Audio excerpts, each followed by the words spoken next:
பொதுவா இப்போ உங்ககிட்ட ஒருத்தங்க தியானம் படிக்க வராங்க அப்படின்னு சொன்னா, அவங்கள நீங்க எப்படி வழி நடத்துவீங்க? இல்ல வந்து கல்யாணம்லாம் வேணாம், குடும்பம்லாம் வேணாம். நம்ம வந்து தியானம், மனநிலை, ஒருமைப்பாடு இப்படிதான் இருக்கணும் அப்படின்னு சொல்லி ஏதாவது ரெஸ்ட்ரிக்ஷன்ஸ் அங்க இருக்கா?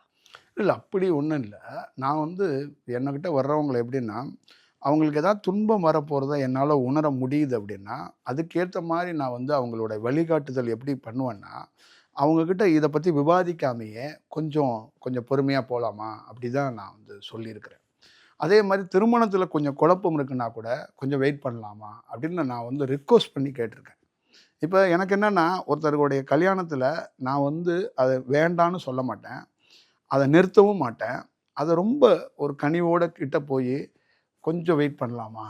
அப்படின்னு நானே கேட்டிருக்கிறேன். "கொஞ்சம் வெயிட் பண்ணலாமா? கொஞ்சம் டைம் எடுக்கட்டுமா?" அப்படின்னு தான் கேட்டிருக்கிறேன். அதே மாரி இல்லத்தில இருக்கிறவங்களுக்குள்ளயும், அவங்கக்குள்ள கணவன் மனைவியோட சில மிஸ் அண்டர்ஸ்டாண்டிங்களோ, சில குழந்தை சம்மந்தமா ப்ராப்ளங்களோ இருக்கும்போது கூட, அதையும் நான் இப்படி தான் கையாண்டுருக்கிறேன்.